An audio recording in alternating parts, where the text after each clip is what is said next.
नमस्कार दोस्तों, खलीफा IAS में आप सभी का स्वागत है। आज हम लेकर के आए हैं ईरान के चुनाव। इब्राहिम रईसी ईरान के अगले राष्ट्रपति बने हैं और अगस्त में वह शपथ लेंगे। ईरान के राष्ट्रपति चुनाव में कट्टरपंथी विचारों वाले इब्राहिम रईसी ने जीत हासिल कर ली है। 62% वोटों के साथ जीत दर्ज करने के बाद रईसी देश के 13वें राष्ट्रपति बन गए हैं। चुनाव नतीजे आने के कुछ देर पहले उन्होंने अपनी जीत के नागरिकों का धन्यवाद किया और कहा कि वो सभी के भरोसे पर खरा उतरेंगे।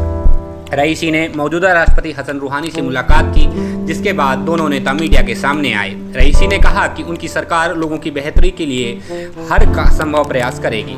रईसी इसी साल अगस्त महीने की शुरुआत में पद की शपथ लेंगे। माना जा रहा है कि देश की घरेलू राजनीति और विदेशी मामलों में उनका काफी प्रभाव रहेगा। ईरान की राजनीतिक व्यवस्था में देश से जुड़े सभी मसलों पर आखिरी फैसला supreme leader Ayatollah Ali Khamenei का होता है।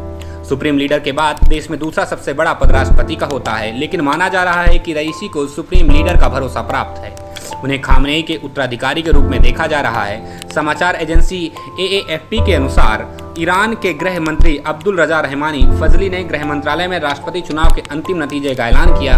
उन्होंने इब्राहिम रईसी को विजेता घोषित किया है। शुक्रवार 18 जून को ईरान में राष्ट्रपति के चुनाव के लिए वोट डाले गए थे।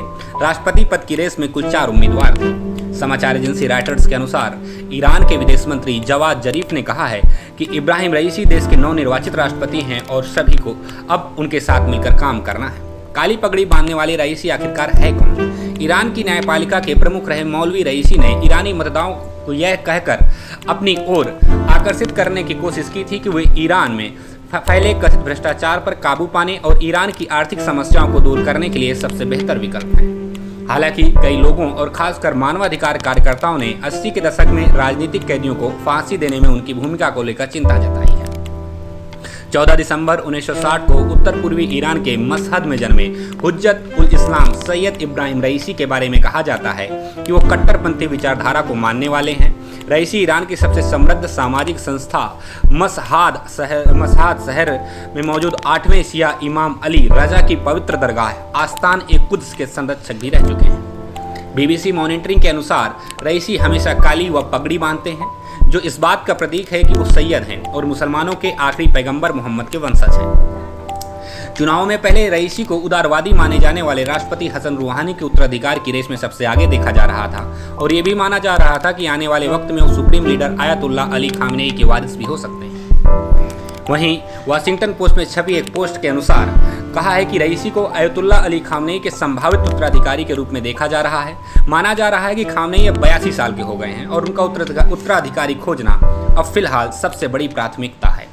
राष्ट्रपति चुनाव से निकलेगा सुप्रीम लीडर के पद का रास्ता। क्या यह सच है? आइए देखते हैं आगे। राष्ट्रपति चुनाव से पहले गार्जियन काउंसिल ने उम्मीदवारों के लिए कड़े नियम लागू किए थे।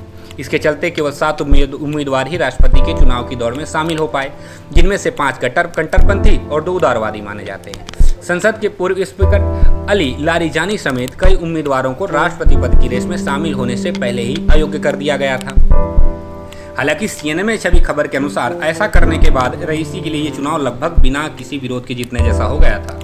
अल अरबिया के अनुसार अली लारिजानी को अयोग्य ठहराए जाने के बाद कईयों को उम्मीद थी कि इस मामले में अयातुल्ला अली खामनेई हस्तक्षेप करेंगे और गार्जियन काउंसिल, जो कि ईरान के चुनावों के मामलों को देखती है, उसके फैसले को पलट देंगे। हालांकि खामनेई ने इस फैसले को न केवल अपना पूरा समर्थन दिया, बल्कि चुनाव का बहिष्कार करने की मांग करने वालों की भी इन्होंने कड़ी आलोचना की। ब्लूमबर्ग में बॉबी घोष ने लिखा है कि खामनेई ने गार्जियन काउंसिल पर अपनी पकड़ का इस्तेमाल करते हुए और अपने पसंदीदा उम्मीदवार को चुनौती देने वालों को पहले ही रेस से अलग कर दिया। वो लिखते हैं कि ये मामला देश की अर्थव्यवस्था और विदेश नीति संभालने से कहीं अधिक देश को संभालने का है और खामनेई चाहते हैं कि उनका उत्तराधिकारी भी उन्हीं की तरह के विचारों वाला ही हो। अयातुल्ला अली खामनेई खुद सुप्रीम लीडर बनने से पहले 2 बार राष्ट्रपति रह चुके हैं। ऐसे में माना जा रहा है कि राष्ट्रपति चुनाव जीतने के बाद इस पद तक पहुंचने के लिए रईसी का रास्ता आसान हो जाएगा। वाशिंगटन पोस्ट में छपी एक खबर के अनुसार रईसी खामनेई के सबसे भरोसेमंद लोगों में से एक हैं और दोनों ही देश और सरकार चलाने के लिए इस्लामी न्याय व्यवस्था के हक में हैं। रईसी का मानना है कि देश को विदेशी निवेश की जरूरत नहीं है और अमेरिका के साथ बातचीत आगे नहीं बढ़ानी जानी चाहिए। हालांकि खामनेई के आर्थिक प्रतिबंधों को हटाने के लिए अमेरिका से बातचीत का समर्थन करने के बाद रईसी ने इस बात का समर्थन किया था। सुप्रीम लीडर बनने की अफवाहों का रईसी ने खंडन नहीं किया। रईसी ने अपना करियर 1979 में हुई क्रांति के बाद ही शुरू किया था। 1978-1979 में ईरान में पहलवी वंश के मोहम्मद रेजा शाह पहलवी के शासन के खिलाफ इस्लामी इनकलाब शुरू हुआ, जिसमें उस वक्त के धार्मिक लोग, धनी वर्ग, व्यवसायी वर्ग और चिंतक शामिल हुए। इस आंदोलन के बाद पहलवी शासन को खत्म कर ईरान के इस्लामिक गणराज्य की स्थापना की गई थी। यह आंदोलन अयातुल्लाह खमेनी के नेतृत्व में हुआ था, जिसके बाद वो देश के पहले रहबरे आला यानी ईरान के सर्वोच्च नेता बन गए। ईरान में रहबरे आला यानी सुप्रीम लीडर को देश का सबसे बड़ा धार्मिक और राजनीतिक अथॉरिटी माना जाता है। वो सेना के कमांडर इन चीफ भी होते हैं।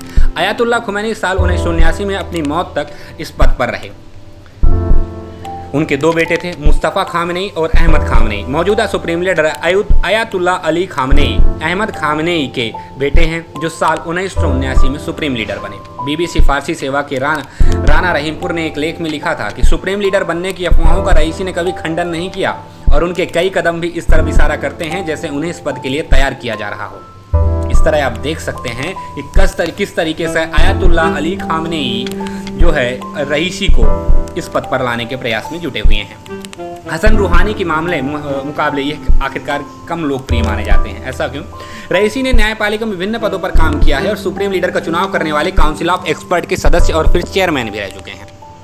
1988 में तेहरान इस्लामिक रिवॉल्यूशन कोड के डिप्टी अभियोजक के रूप में काम करते वक्त वो कथित तौर पर बड़े पैमाने पर वामपंथी नेता, राजनीतिक कैदियों और असंतुष्टों को सामूहिक रूप से मृत्युदंड का फैसला सुनाने वाली 4 सदस्यों की स्पेशल कमीशन, इस कमीशन को अमेरिका ने कथित तौर पर डेथ कमीशन भी कहा था, कि एक सदस्य रहे हैं। इस घटना के बाद देश के भीतर उनकी लोकप्रियता कम हो गई थी।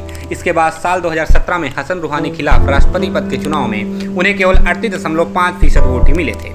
लेकिन चुनाव हारने के बावजूद रईसी को मार्च 2019 में अयातुल्लाह अली खामनेई ने न्यायपालिका का प्रमुख बना दिया था। इससे पहले वो मशहद में 8वें शिया इमाम अली रजा की मस्जिद की देखरेख करने वाली संस्था आदसाने कुद्स राजवी के संरक्षक थे।